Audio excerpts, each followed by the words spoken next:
بسم الله الرحمن الرحيم.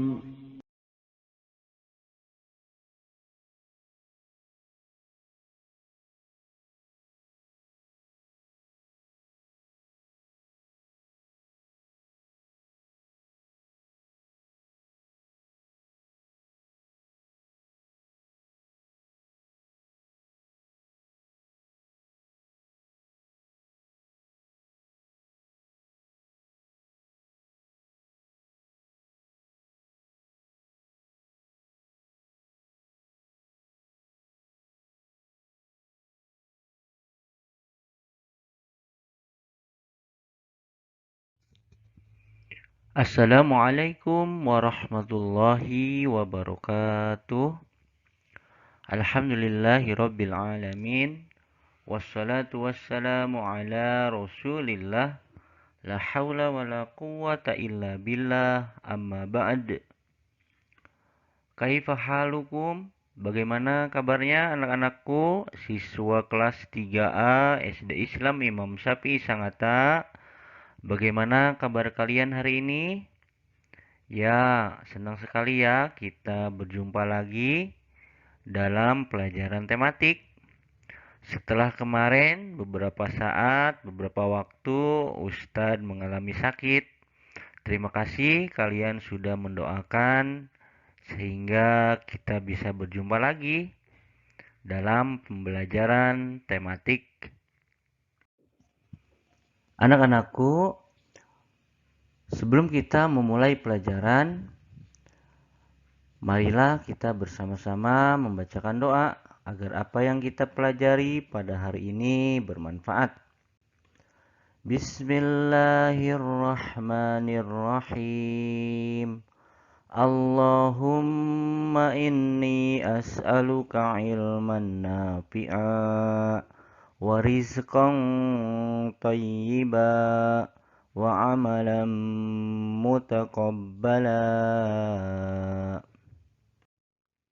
Adapun materi yang akan kita pelajari pada hari ini yaitu tema 7, menyikapi perkembangan teknologi. Subtema yang kedua, perkembangan teknologi produksi sandang, pembelajaran 1 dan 2. Materi pembelajaran 1, kita akan belajar tentang 1, membaca teks dan menemukan kalimat utama dalam teks. 2. Mengamati pola geometris pada kain. 3. Menuliskan banyaknya simetri lipat. Materi pertama, membaca teks. Anak-anakku, perhatikan teks bacaan berikut ini, yaitu teks bacaan yang berkaitan dengan sandang. Anak-anakku, kalian tentu mengenal berbagai mode pakaian jadi. Tahukah kalian bahwa pakaian tersebut merupakan hasil dari teknologi sandang? Manusia semakin dapat mengembangkan kemampuan untuk menghasilkan pakaian secara cepat dan dalam jumlah yang banyak. Kemampuan tersebut merupakan anugerah yang tak terkira dari Allah Subhanahu wa Ta'ala. Untuk itu, kita wajib bersyukur atas karunia ini dengan lebih memanfaatkannya dengan baik. Ayo membaca. Bahan dasar pakaian. Keluarga Haris memiliki banyak pakaian. Mereka memakai pakaian untuk melindungi tubuh. Ada pakaian untuk melindungi tubuh dari udara dingin atau panas. Ada pakaian untuk melindungi tubuh dari angin dan hujan. Pakaian keluarga Haris ada yang terbuat dari kapas dan bulu domba. Pakaian berbahan dasar kapas banyak digunakan sebagai pakaian sehari-hari. Pakaian berbahan dasar kapas nyaman dipakai di siang hari. Pakaian berbahan dasar bulu domba dikenakan pada waktu tertentu. Pakaian berbahan dasar bulu domba menghangatkan badan pada saat hari dingin. Ibu Haris memiliki kain tenun yang terbuat dari serat sutra. Pakaian yang terbuat dari serat sutra termasuk pakaian istimewa. Pakaian yang terbuat dari sutra bisa digunakan saat acara khusus. Berbeda dengan Haris, pakaian orang-orang zaman dahulu terbuat dari kayu dan kulit hewan. Pakaian mereka sangat sederhana. Satu pakaian mungkin digunakan untuk berbagai keadaan. Hampir semua bahan dasar pakaian terdapat di alam. Bahan dasar pakaian jumlahnya terbatas. Jagalah pakaianmu agar dapat digunakan dalam waktu yang lama. Allah menyukai orang-orang yang menjaga apa yang dimilikinya. Ayo berlatih. Anak-anakku, bacalah kembali teks bahan dasar pakaian dengan teliti. Garis bawahi kalimat pertama dari setiap paragraf tersebut. Tuliskan isi cerita dari setiap paragraf. Maka kita akan lihat paragraf yang pertama, yaitu keluarga Haris memiliki banyak pakaian. Paragraf yang kedua, pakaian keluarga Haris ada yang terbuat dari kapas dan bulu domba. Paragraf yang ketiga, Ibu Haris memiliki kain tenun yang terbuat dari serat sutra.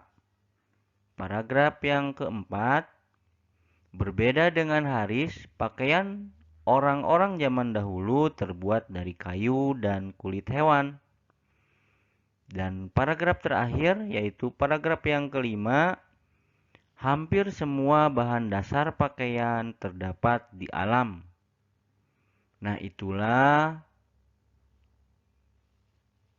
kesimpulan dari setiap paragraf yang telah kita baca di atas, yaitu mengenai bahan dasar pakaian. Nah, tugas pertama, silahkan kalian berlatih menceritakan kembali isi teks pada halaman 62. Bacalah kembali teks bahan dasar pakaian dengan teliti. Garis bawahi kalimat pertama dari setiap paragraf. Ceritakan kembali isi setiap paragraf dengan kata-katamu sendiri. Di situ ada paragraf 1, paragraf 2, paragraf 3, dan paragraf keempat, yaitu halaman 62 dan 63.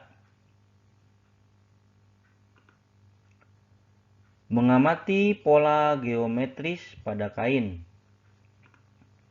Ayo mengamati. Anak-anakku, kita sebagai manusia tentunya sangat berterima kasih kepada penjahit yang berjasa membuat baju yang kita pakai. Sebelum dijahit, baju yang kita pakai masih berbentuk kain.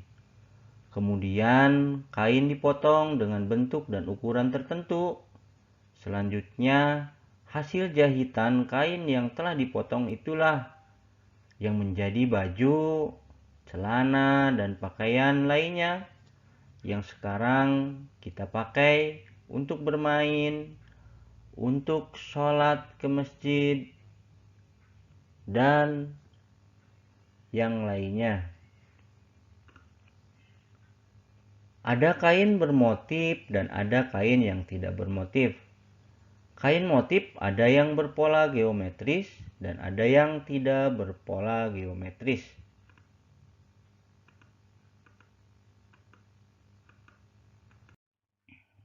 Anak-anakku, perhatikan gambar kain berikut ini. Kalian bisa lihat buku tematik, yaitu halaman 64 dan 65. Di situ kalian bisa melihat ada 4 macam pola kain batik. Nah, manakah dari keempat kain di atas yang memiliki pola geometris? Ya, betul sekali. Kain nomor 1 yang ini dan nomor 4 yang ini memiliki pola geometris. Apakah yang dimaksud dengan pola geometris? Pola geometris adalah susunan atau bentuk geometris yang selalu diulang-ulang atau membentuk pola tertentu. Nah, anak-anakku, silakan kalian pelajari kembali buku tematik 7 halaman 64 dan 65. Silakan kalian baca, yaitu membuat motif kain berpola dan mengamati bangun datar. Materi selanjutnya, menuliskan banyaknya simetri lipat. Cara menentukan simetri lipat yaitu dapat ditemukan melalui percobaan. Simetri lipat juga dapat ditemukan dengan membuat sumbu simetri, yaitu garis yang membagi dua bangun datar dan saling menutupi. Anak-anakku, mari kita membuat sumbu simetri bangun persegi panjang. Sediakan kertas berbentuk persegi panjang. Lipatlah menjadi dua bagian yang sama. Lalu buka lipatan kertas. Buatlah garis pada bekas lipatan tersebut. Apa nama garis yang membagi persegi panjang menjadi dua bagian yang sama? Anak-anakku, perhatikan bagan berikut ini. Pertama, kita akan membuat simetri lipat persegi panjang, di mana di sini kita membuat persegi panjang. Maka kita akan melipat persegi panjang tersebut menjadi dua bagian. Nah, sehingga berbentuk persegi. Ini membuat bentuk persegi. Dan ini saling menutupi. Jika dipanjangkan adalah seperti ini. Selanjutnya,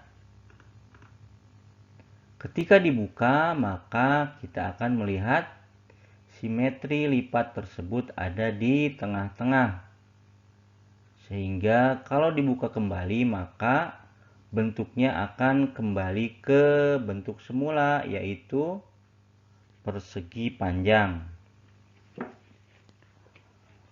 Baiklah, contoh kedua, kita akan melipat persegi panjang tersebut memanjang dari kiri ke kanan.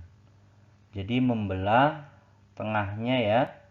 Tadi membentuk persegi, sekarang membelah menjadi persegi panjang dan menutupi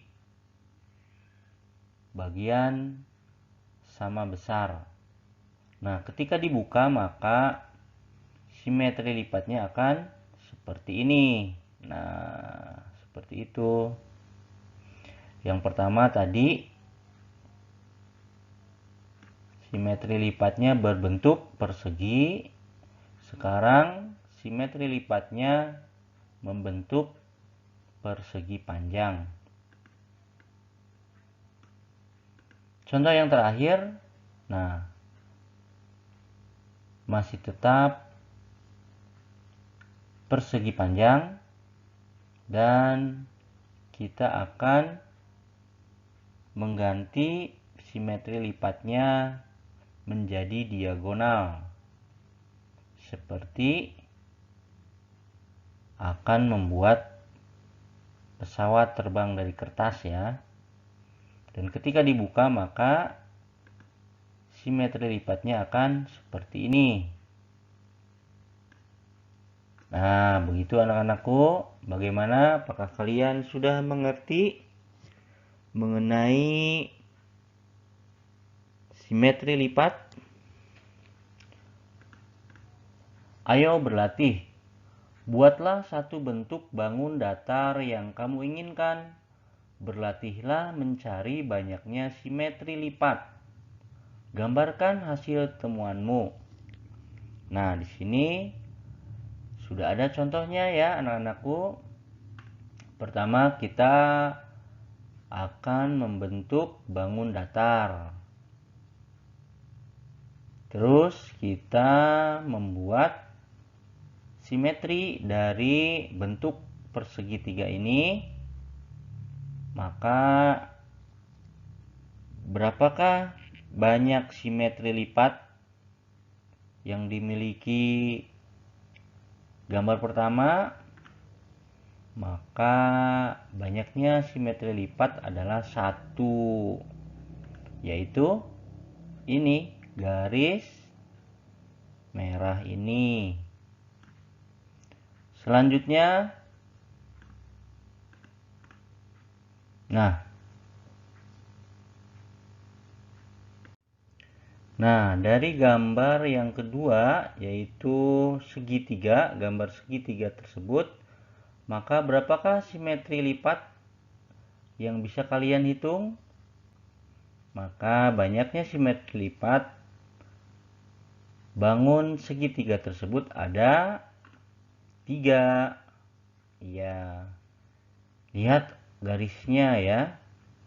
Garis merahnya ada 3. Ini yang pertama, yang kedua, dan yang ketiga.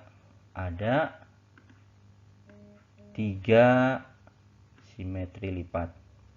Selanjutnya, nah ini adalah gambar persegi. Berapakah banyaknya simetri lipat tersebut? Jawabnya adalah 2.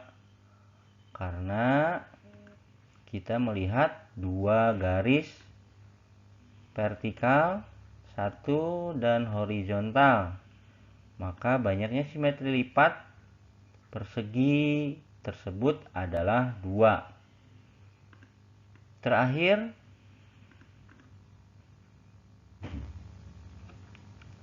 berapakah banyaknya simetri lipat pada gambar bujur sangkar tersebut?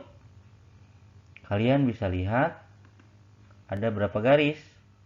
Pertama, garis vertikal, garis horizontal 2, diagonal 3, diagonal lagi 4. Maka banyaknya simetri lipat gambar terakhir adalah berapa? Ya, 4. Bagaimana anak-anakku? Apakah kalian sudah bisa menentukan banyaknya simetri lipat? Mudah-mudahan kalian sudah mengerti dan memahami ya. Tugas yang kedua, ayo mencoba kerjakan tugas halaman 67, 68, dan 69. Mencoba melipat bangun datar sama besar. Di situ sudah ada contohnya. Kalian mengisi gambar yang belum ada, yaitu ada 4 nomor. Materi pembelajaran 2. 1. Membaca teks dan menuliskan ide pokok dalam teks. 2. Jenis pekerjaan dalam proses membuat pakaian. 3. Mengamati cara meluncur di kolam renang. Materi pertama pada pembelajaran kedua, membaca teks dan menuliskan ide pokok dalam teks. Mengolah bahan dasar pakaian. Indonesia kaya akan bahan dasar pakaian. Ada serat alami yang berasal dari kapas, daun, kayu, batang pohon, kepompong ulat sutra, dan bulu domba. Ada juga bahan dasar berupa serat buatan seperti nilon. Dahulu kala, bahan dasar pakaian diolah dengan cara yang sangat sederhana. Daun dijemur hingga kering, kayu dipukul-pukul hingga tipis, kulit hewan direndam dan dikeringkan. Semua diolah menjadi bahan pakaian. Saat ini anak-anakku, bahan dasar pakaian diolah dengan cara yang modern.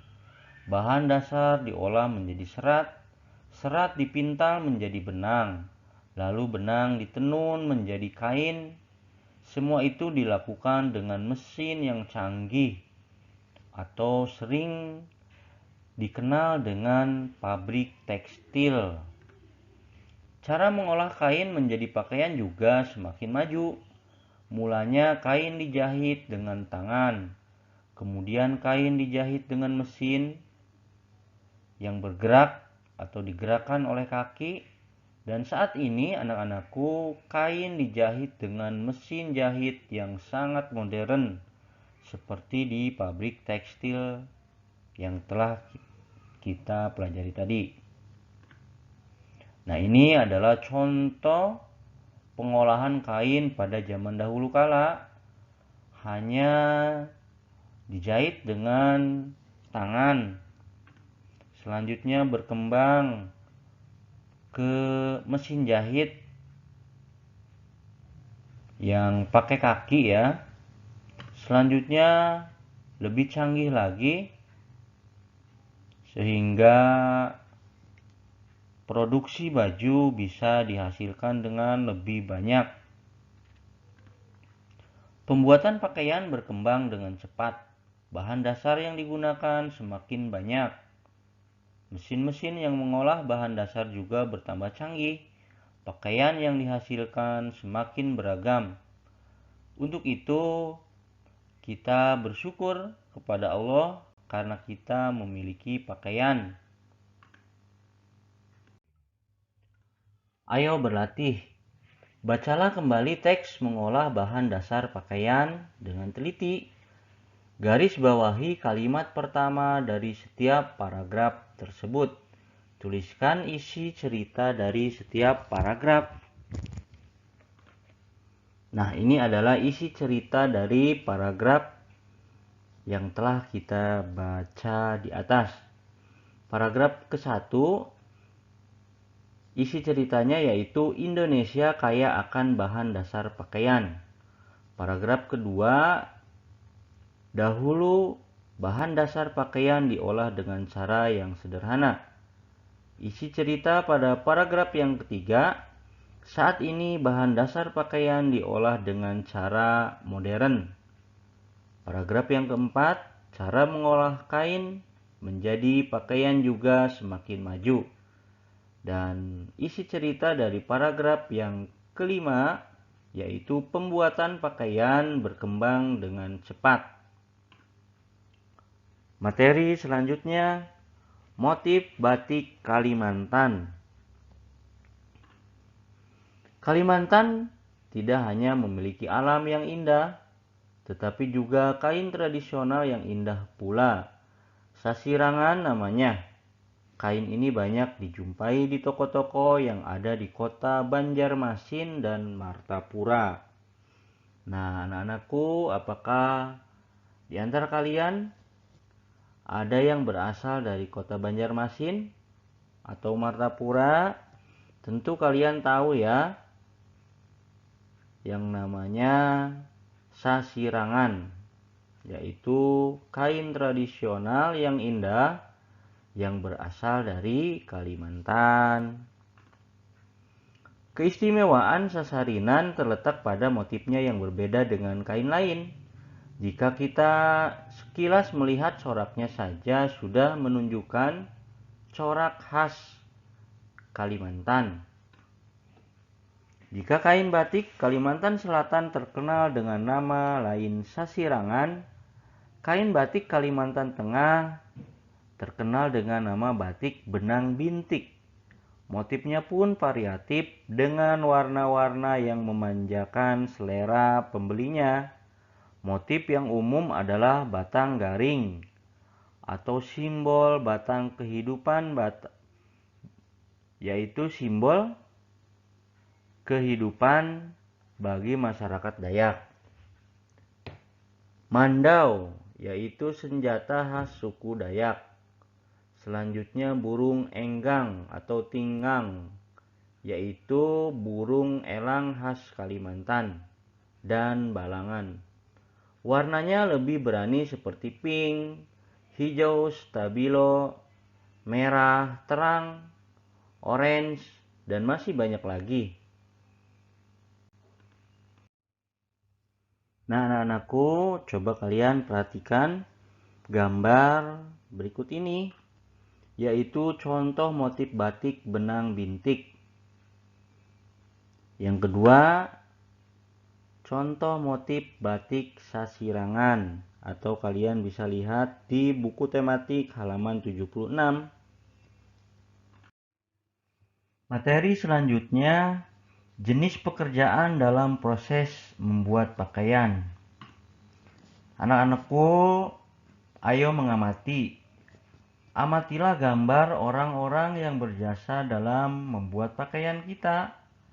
Pekerjaan mereka beragam. Nah, silahkan kalian lihat gambar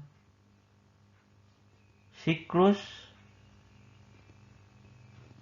dari pakaian, yaitu pertama dari bunga kapas, selanjutnya bunga kapas tersebut dipintal, akhirnya menjadi benang. Kemudian benang ditenun menjadi kain. Kain dibuat polanya, diukur, digunting, dan dijahit oleh tukang jahit menjadi baju.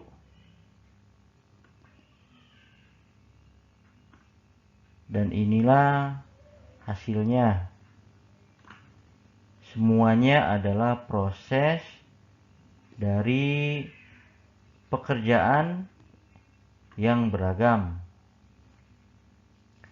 Anak-anakku, coba kalian tuliskan keberagaman pekerjaan yang kalian lihat. Nah, nomor 1,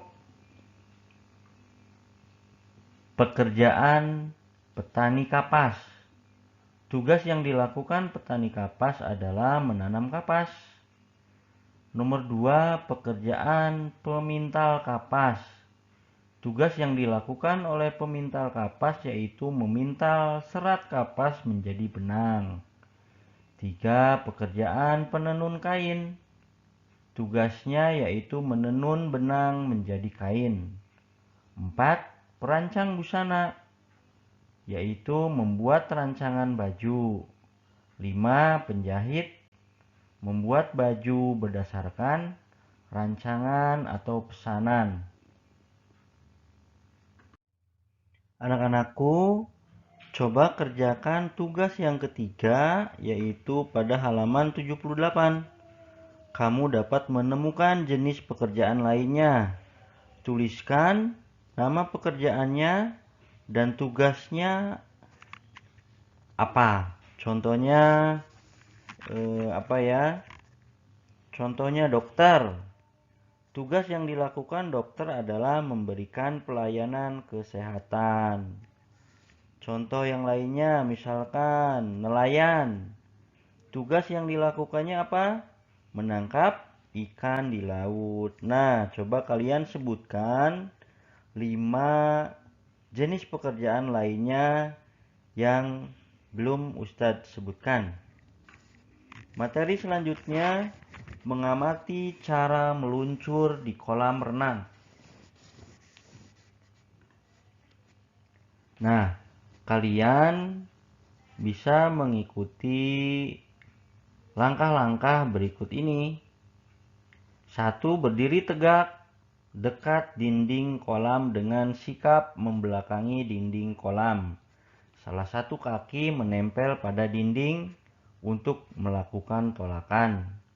2. Kedua lengan lurus ke atas di samping telinga dengan ibu jari saling berkaitan.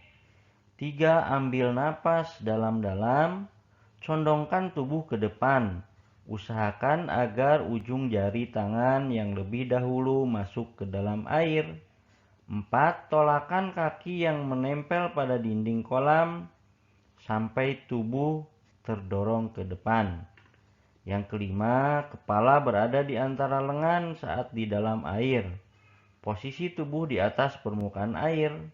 Dan yang terakhir, yang keenam, saat meluncur, tubuh bergerak lurus ke depan. Biarkan sampai ia berhenti melaju. Itulah teknik-teknik atau cara-cara dalam meluncur di kolam renang. Baiklah anak-anakku, sebelum kita tutup pembelajaran kita pada pagi hari ini, mari kita bersama-sama membaca doa kafaratul majelis.